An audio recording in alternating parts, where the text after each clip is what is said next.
कृष्णाय वासुदेवाय हरये परमात्मने प्रणतः क्लेशनाशाय गोविन्दाय नमो नमः।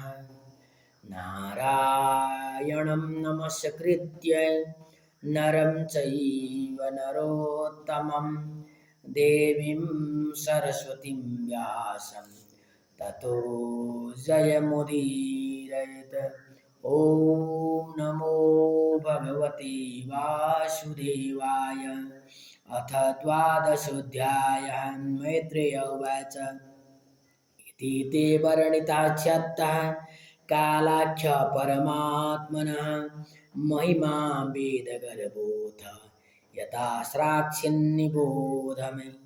ससर्जागृन्थता मिश्र मथता मिश्रमादिकृत महामोहं च मोहं च तमसा ज्ञानवृत्तयः दृष्ट्वा पापीयसीं सृष्टिं नात्मानं बहुमन्यत भगवद्ध्यानपूतेन मनसान्यं ततो सृजते। सनकं च सनन्दं च सनातनमथात्मभूः सनतकुमारं च मुनिन् निष्क्रियानूर्ध्वरेतसः तान् बभाषे स्वभुः पुत्रान् प्रजाः सृजत पुत्रकाः तन्नेक्षन् मोक्षधर्माणो वासुदेवपरायणाः। सोऽवध्यातः सुतैरेवं प्रत्याख्यातानुशासनैः क्रोधं दुर्विषहं जातं नियन्तुमुपचक्रमे। ध्याने गृह्यमाणोऽपि भ्रुवोर्मध्यात् प्रजापतेः सद्यो जायत तन्मन्युः कुमारो नीललोहितः। स वैरुरोध देवानां पूर्वजो भगवान् भवः नामानि कुरु मे दातः स्थानानि च जगद्गुरो। इति तस्य वचः पादमो भगवान् परिपालयन् अभ्यधात् भद्रया वाचा मारोदिस्तत्करोमि ते। यदरोधेशुरः श्रेष्ठः सोद्वेग इव बालकः ततस्त्वामभिधास्यन्ति नाम्ना रुद्र इति प्रजाः। ऋतीन्द्रियाण्यसुर्व्योम वायुरग्निर्जलं महि सूर्यश्चन्द्रस्तपश्चैव स्थानान्यग्रे कृतानि मे। मन्युर्मनुर्मयिनशो महान् शिवरितध्वजः उग्ररेता भवकालो वामदेवो धृतव्रतः। धीर्वृत्तिरुशनो माचा नियुतसर्पिरिलाम्बिका इरावती सुधा दीक्षा रुद्राण्यो रुद्रते स्त्रियः। गृहाणैतानि नामानि स्थानानि च सयोषणः एभिः सृज प्रजा बह्वी प्रजानामसि यतपतिः। इत्यादिष्टः स गुरुणा भगवान् नीललोहितः सत्त्वाकृति स्वभावेन ससर्जात्मसमः प्रजाः। रुद्राणां रुद्रसृष्टानां समन्तादग्रसतां जगत् निशम्य संख्यसो यूथान् प्रजापतिरसङ्गतम्। अलं प्रजाभिः सृष्टाभिः ऋद्रिषिभिः सुरोत्तम मया साधान्तिभिर्दिशश्चक्षुर्भिरुल्बणैः। तप आतिष्ठ भद्रं ते सर्वभूतसुखावहं तपसैव यथा पूर्वं स्रष्टा विश्वमिदं भवान्। तपसैव परं ज्योतिर्भगवन्तमधोक्षजं सर्वभूतगुहावास मञ्जसा विन्दते पुमान्। मैत्रेय उवाच एवमात्मा भुवादिष्टः परिक्रम्य गिरां पतिं बाणमित्यमुमामन्त्र्य विवेश तपसेवनम्। अथा विद्यायतः सर्गं दशपुत्राः प्रजज्ञिरे भगवत्शक्तियुक्तस्य लोकसन्तानहेतवः मरीचिरात्र्यङ्गिरसौ पुलस्त्यः पुलः क्रतुः भृगुर्वसिष्ठो दक्षश्च दशमस्तत्र नारदः उत्सङ्गान्नारदो जज्ञे दक्षोऽङ्गुष्टात् स्वयंभुवः प्राणाद्वसिष्ठसञ्जातो भृगुस्त्वचिकरात् क्रतुः पुलहो नाभितो जज्ञे पुलस्त्यः कर्णयोर्ऋषिः अङ्गिरा मुखतोक्षणोत्रिर्मरीचिर्मनसो भवत् धर्मस्तनात् दक्षिणतो यत्र नारायणः स्वयम् अधर्मः पृष्ठतो यस्मान् मृत्युर्लोकभयङ्करः हृदि कामो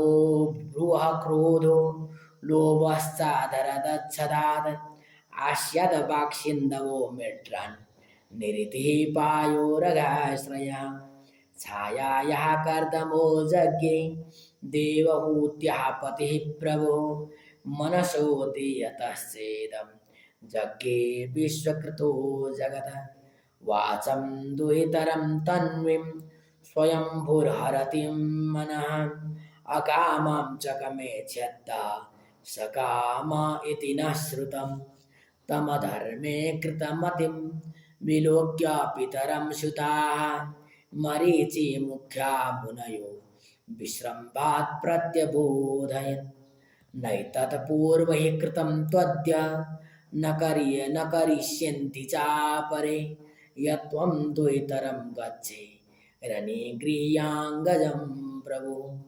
तेजीयसामपि येतन् न शुश्लोक्यं जगद्गुरो यद्वृत्तमनुतिष्ठन् वै लोकः क्षेमाय कल्पते तस्मै नमो भगवते यैदं स्वेन रोचिषा आत्मस्थं व्यञ्जयामास सधर्मं पातुमर्हति स इत्थं गृणतः पुत्रान् पुरो सृष्ट्वा प्रजापतिन् प्रजापतिपतिस्तन्वं तत्याज व्रीडितस्तदा तां दिशो जगृहुर्घोरं निहारं यद्विदुस्तमः कदाचिद्ध्यायतः स्रष्टुर्वेदा आशंसचतुर्मुखात् कथं स्रक्ष्याम्यहं लोकान् समवेतान्यथा पुरा चातुर्होत्रं कर्मतन्त्रमुपवेदानैः सह धर्मस्य पादाश्चत्वारस्तथैवाश्रमवृत्तयः विदुरवाच स वै विश्वसृजामीशो वेदादीन्मुखतो सृजत यद्यद्येन सृजत देवस्तन्मे ब्रूहि तपोधन मैत्रेय उवाच ऋग्यजुः